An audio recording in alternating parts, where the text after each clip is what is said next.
Hello everyone, and welcome to the Stalwart Initiative. And we're back for another Tasha's Cauldron of Everything review. This time we're taking a look at the Sorcerer and all the class options that are added in the book for the Sorcerer. To include the two new subclasses, which I enjoy both of them, very much so. So let's get started. The additional Sorcerer spells, and we're going to go over the additional options that are added to Sorcerer all across the board. Here, and Sorcerer gets a pretty good plethora of new options and features as opposed to some of the other classes, some we've already looked at. First up, you get additional Sorcerer spells at first level, and it's basically giving you access to throughout the whole way from 1st to 9th level, a list of spells that you normally wouldn't have access to as a Sorcerer. As a DM, I would, always approve of this, because you're still limited by how many spells you know as a Sorcerer and how many spell slots you have. This does not this does not make you OP or it's not a busted mechanic. Give more options. That's fine. That gives them more your players more creativity, and very cool. And there's some good options in here. I mean, there's some newer options too. The Tasha's Mind Whipped, Intellect Sorcerer, stuff like that. I'm sorry, Intellect Fortress. And yeah, you can browse those at your leisure. Next up, we have the other class features that aren't just spells. At 3rd level, you get new meta magic options. So this is cool. We always, as a Sorcerer, we're always looking for new ways to use our meta magic, to use our sorcery points, because Sorcerers have a limited amount of spells they know, even up till you don't even max out in the number of spells you know until level 17, and that's only 15 spells. So the whole way from level 1 to 17, you're only getting the less than 15 spells to choose from for you to know. So the ability to manipulate this limited amount of spells is crucial in making the Sorcerer a viable caster class. So with our new meta magic options at level 3, you also get Seeking Spell. And if you make an attack roll for a spell and miss, you can spend 2 sorcery points to re-roll the d20, and you must use the new roll. You can use Seeking Spell even if you have already used a different meta magic option during the casting of the spell. This is very cool and powerful, because when you're making these spell attacks, you don't have to use your sorcery points up front to attack with advantage. That's why they don't say attack with advantage, because that would be attacking, you would know that up front. This, you get to know if you miss or not before you expend the 2 sorcery points, which is crucial, because now we're getting all these new options to use sorcery points with, and you don't want to waste them. So especially at you get this at 3rd level, you only have 3 sorcery points at 3rd level. Consult the book. Yeah. Okay. I thought it was a straight 1-for-1 as far as sorcery points. Yes. Okay. So you only have 3, so you have to be very choosy with this. If you need to land that attack, you can spend the sorcery points. It becomes a little more bearable as you scale and gain more sorcery points. But very fine option. And the other new meta magic option we get is Transmuted Spell. When you cast a spell that deals a type of damage from the following list, you can spend 1 sorcery point to change that damage type to one of the other listed types: Acid, Cold, Fire, Lightning, Poison, or Thunder. This makes you very versatile.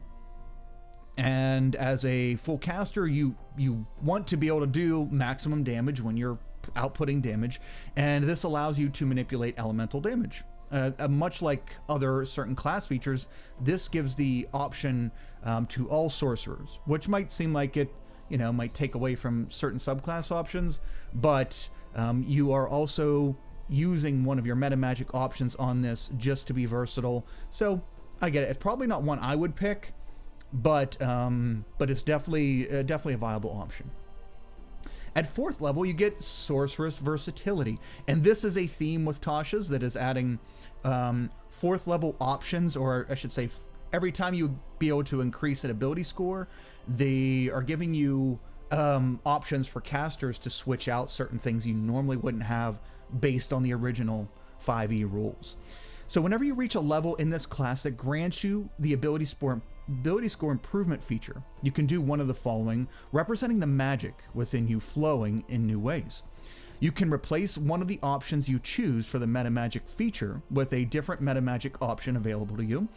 This is very nice because we're adding new metamagic options with this book that you can now switch in, and also it just allows you to adapt not only in character to maybe things that you're doing that would call for, you're being more sneaky or whatever, so you might want subtle spell or something like that.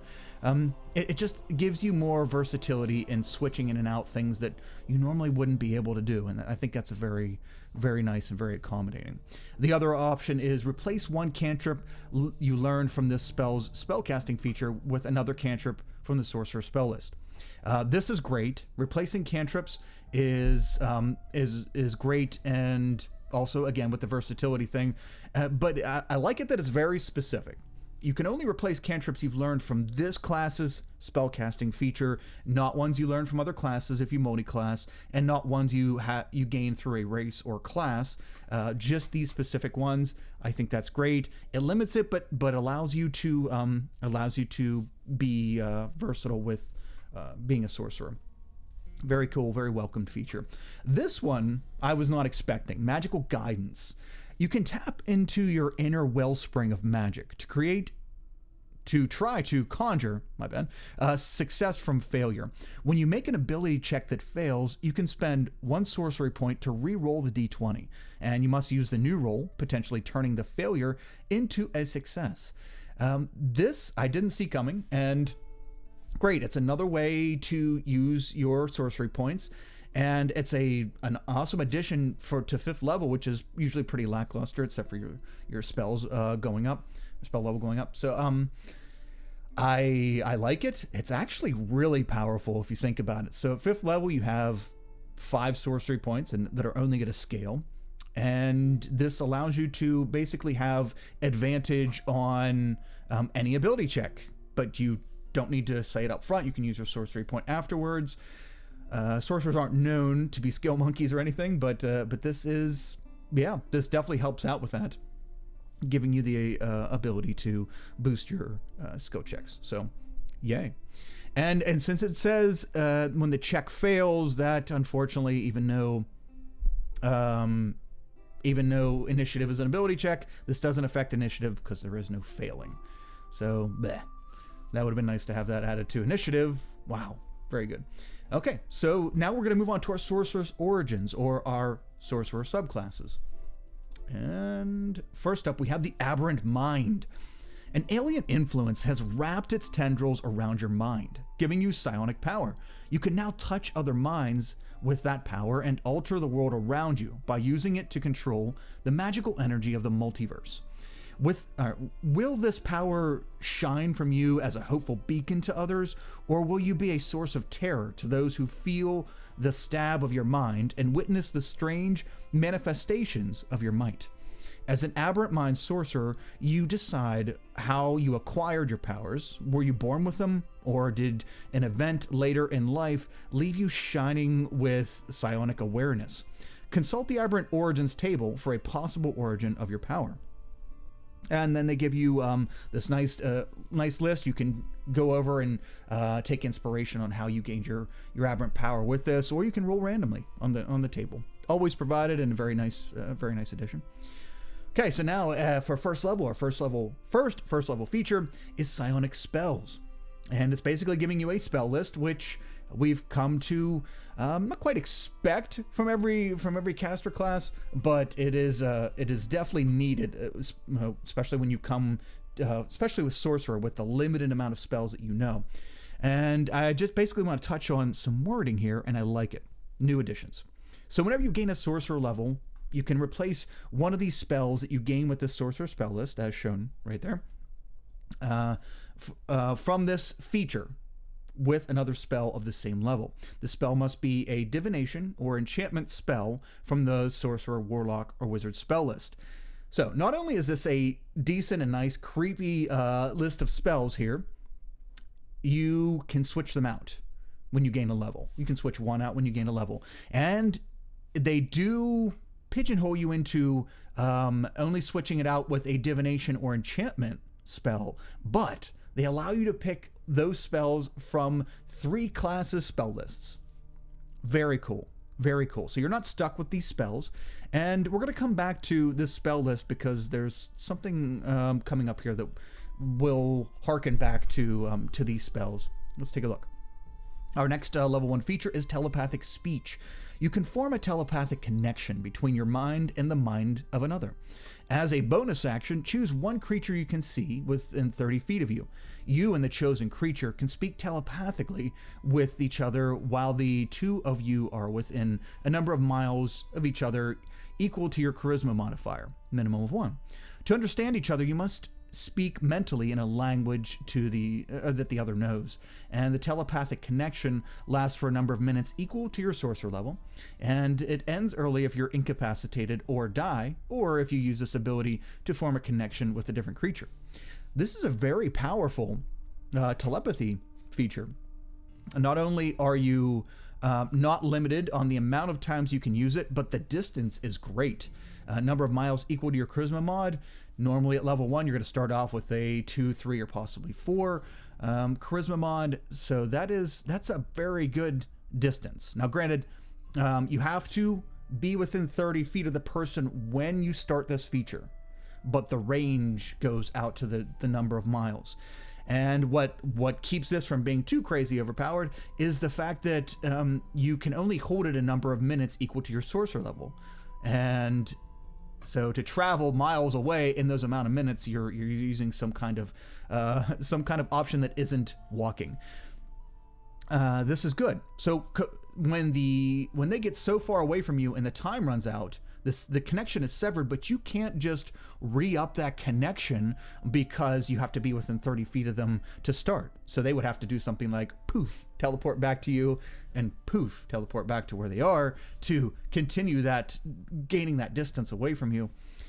This is very cool, very cool. They keep it from being too accommodating, allowing you to go that far and just keep re-upping the feature, but it's a very good form of telepathy. Very welcomed, especially at level 1. That's great. Next up, at 6th level, you gain Psionic Sorcery. When you cast any spell of 1st level or higher from your Psionic Spells feature, which we discussed earlier, you can cast it by expending a spell slot as normal, or by spending a number of sorcery points equal to the spell's level. If you cast the spell using sorcery points, it requires no verbal or semantic components, and it requires no material components unless they are consumed by the spell. So where this is very useful, and how this feature, how I see this feature as being a wonderful feature, is that, okay, all these spells in this spell list here, you get for free. You know them, they don't count against the spells you know. That's great. They're already great spells. But if you switch them out with other divination and enchantment spells, even from the other 2 classes that are offered, those become your new psionic spells. Those replace these. So according to the wording, that means that you can use sorcery points for a straight trade to use those spells, to cast those spells without a spell slot. Normally, your meta magic option allows you to convert spells into spell slots and spell slots into how do I put that? Sorcery points into spell slots and spell slots into sorcery points, but it's not an even trade.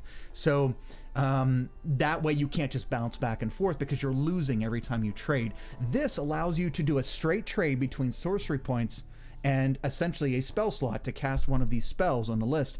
A straight trade. And not only that, but it gives you an improved subtle spell. So like if I had this subclass, I wouldn't even choose at 6th level. If I had chose subtle spell before, I would get rid of it when I was able to, because this allows you to use those spells as subtle spell, but better, because subtle spell, your meta magic option, subtle spell, allows you to cast the spell without needing semantic or verbal components. This allows you to when you cast this spell, you don't need verbal or semantic components, and you also don't need material components unless you're expending those materials when you cast the spell. Fantastic. This is Psionic Sorcery is a fantastic feature, and it also hones down on the psionics of it. Since we don't have psionics baked into a new class like we were going to with the Mystic, that's been cut, that's been done. So they're trying to put psionics into classes, and I think this is a great way to do it. Great feature. And we also get another 6th level feature. It is Psychic Defenses. You gain resistance to psychic damage, and you have advantage on saving throws against being charmed or frightened. Nothing too flashy here. Having resistance to psychic damage is, especially as you level, and I found that majority of the psychic damage dealers are at higher levels. So yeah, this will scale well with you for that. Probably, depending on your campaign, is how much you're really going to get the use out of resistance to psychic. But the saving throws against being charmed or frightened, that can come up quite frequently and can be detrimental to your party. This is great to have advantage on those. Excellent feature. So 6th level, so far the Aberrant Mind is looking great, fantastic. Next up at 14th level, we get Revelation in Flesh. You can unleash the aberrant truth hidden behind yourself. As a bonus action, you can spend 1 or more sorcery points to magically transform your body for 10 minutes. For each sorcery point you spend, you can gain one of the following benefits of your choice, the effects of which last until the transformation ends. And as we go over this list of effects, this is basically going to be a very buffed up Alter Self spell, is what you're going to get here. But let's take a look at the features. So you can choose from invisibility. You can choose from being able to see invisible creatures within 60 feet of you, provided they're not behind total cover. And it's cool that all these features have they tell you the physical description of kind of what's going to happen when you do it. And when you use that, your eyes turn black and you become writhing with sensory tendrils. You can also gain a flying speed equal to your walking speed, and you can hover. And as you fly, your skin glistens with mucus or shines with an otherworldly light. You can gain a swimming speed equal to twice your walking speed, and you can breathe underwater. Moreover, gills grow from your neck or fan out from behind your ears. Your fingers become webbed, or you grow writhing cilia that extend from your clothing. Very cool. A boosted swimming speed. Double your swimming speed. Wow, great for underwater campaigns.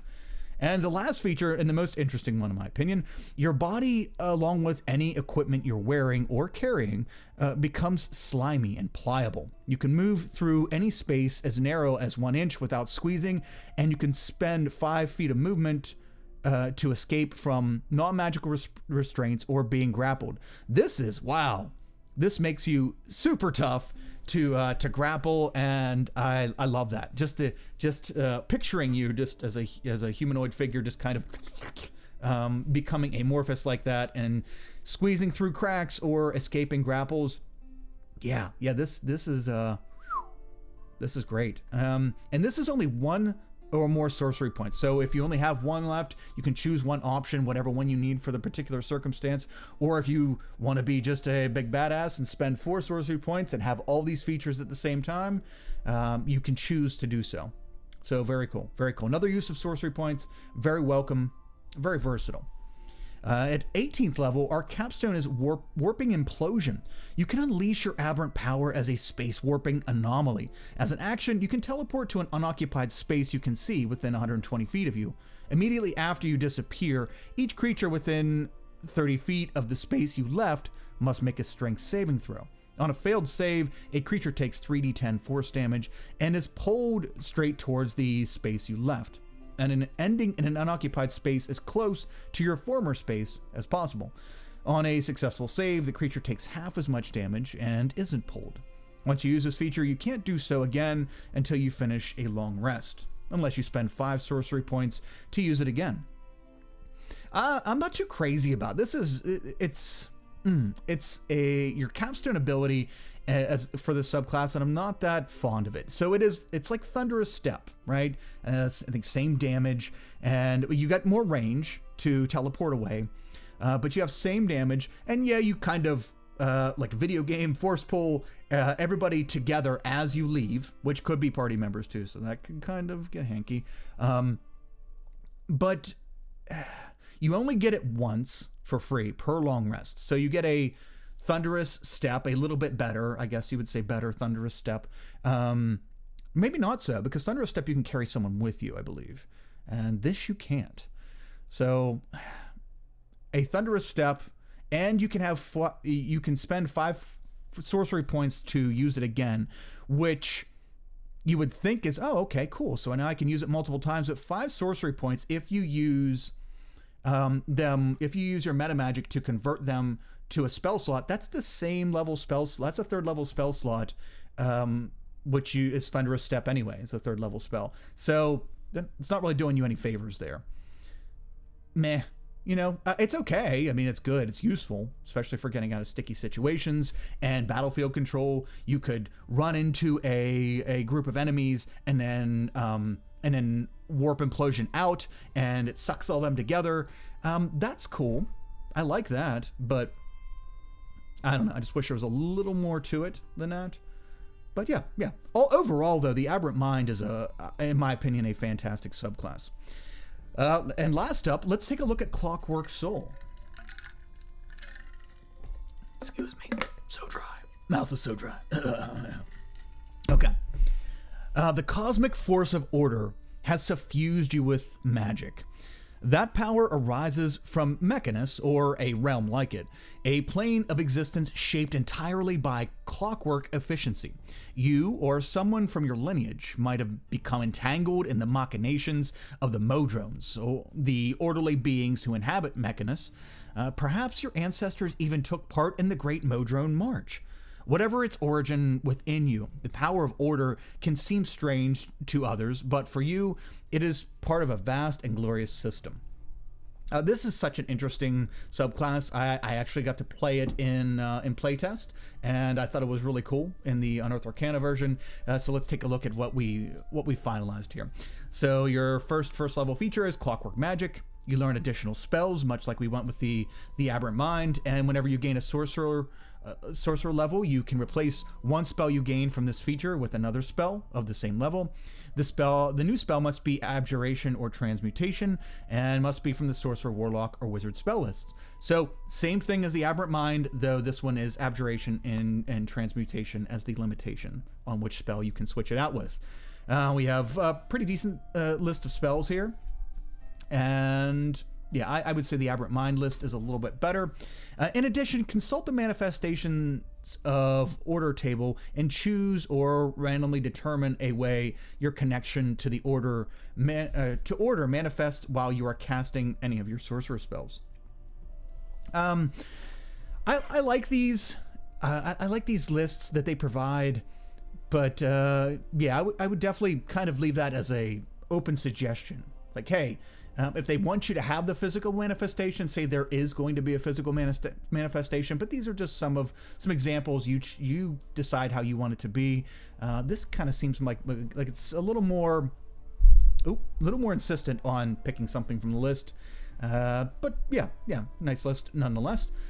Also at first level, we get Restore Balance. Your connection to the plane of absolute order allows you to equalize chaotic moments. When a creature you can see within 60 feet of you is about to roll a d20 with advantage or disadvantage, you can use your reaction to prevent the roll from being affected by advantage or disadvantage. You can use this feature a number of times equal to your proficiency bonus, and you regain all expended uses when you finish a long rest. I've explained this in some other videos. I prefer... normally if I'm going full class, if I'm going fully into a class, I prefer to this kind of scaling where they're moving towards proficiency bonus. I like to scale based on ability score, but I can understand proficiency bonus because when you multi-class, proficiency bonus is based on your total character level, and so you're not as hindered. It does scale with you, whereas ability score might not scale with you if you multi-class into another class that uses a different ability score, if you know what I mean. So I do like this feature. I think it's great. It's just pretty limited to begin with, but will scale pretty well with you. So yeah, you'll get this you can use this 2 to 6 times depending on what level you are. So very cool feature. And man, yeah, if an enemy is attacking you with advantage or attacking an ally with advantage and you do this, that can save the day. So very cool first level feature. And other than the spells, that's all we get for first level. We're not front loaded here in this class. which is fine. The spells alone are a welcome addition for sorcerers especially. So next up, at 6th level, you get Bastion of Law. You can tap into the grand equation of existence to imbue a creature with a shimmering shield of order. As an action, you can expend 1 to 5 sorcery points to gain a magical ward around yourself or another creature you can see within 30 feet. The ward lasts until you finish a long rest or until you use this feature again. The ward is represented by a number of d8s equal to the number of sorcery points spent to create it.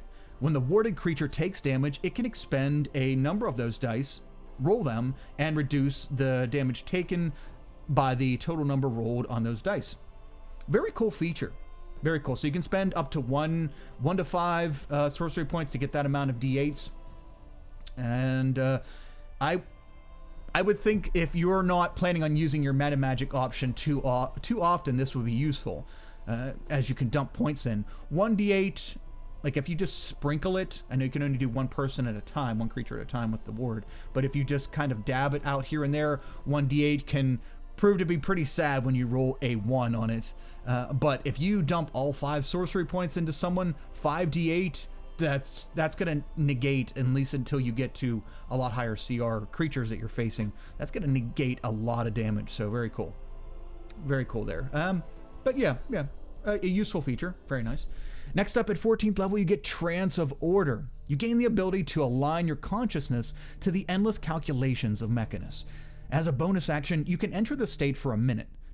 For the duration, attack rolls against you can't benefit from advantage, and whenever you make an attack roll, an ability check, or a saving throw, you can treat a roll of 9 or lower on the d20 as a 10. And when you're at 14th level, your proficiency bonus and ability scores will help you, when that roll is a 10, help you accomplish quite a bit of feats, and depending on like what you have for skills and stuff like that. Once you use this bonus action, you can't use it again until you finish a long rest, unless you spend 5 sorcery points to use it again. I like this. Yeah. And at 14th level, 5 sorcery points to have this go. You can use this in combat. Yeah, this is pretty good. I would say this is a worthwhile sorcery point transformation thing that we have going on here, like we did with the Aberrant Mind. I would say this one's probably a little more useful. And yeah, very cool. Next up, we have Clockwork Cavalcade. You summon spirits of order to expunge disorder around you. As an action, you summon the spirits in a 30-foot cube originating from you. The spirits look like Modrones or other constructs of your choice. The spirits are intangible and invulnerable, and they create the following effects within the cube before vanishing. Modrones are super funny looking and stuff, so I can imagine a bunch of those little fellas dancing around you. Very cool. So you get the spirits restore up to 100 hit points, divided as you choose among any number of creatures of your choice in the cube. Any damaged objects entirely in the cube are repaired instantly. Every spell of 6th level or lower on creatures and objects of your choice every spell of 6th level or lower ends on the creatures and objects of your choice within the cube. Blech. Reading.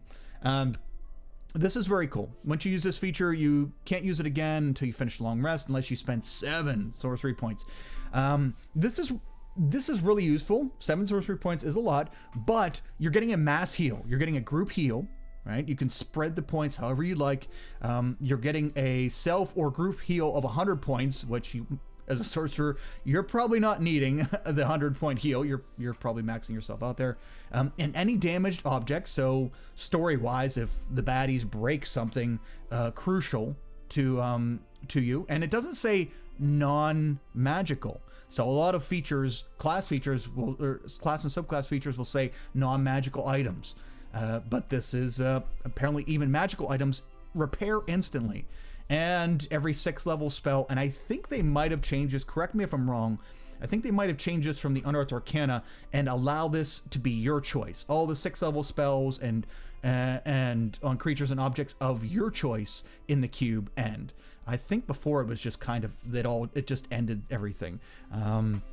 But this is very, very, very powerful. Not something you want to use a lot because you only get it free once per long rest, and then you have to spend spell points to use it. But I think this is a really good capstone and could be crucial for your party in many instances.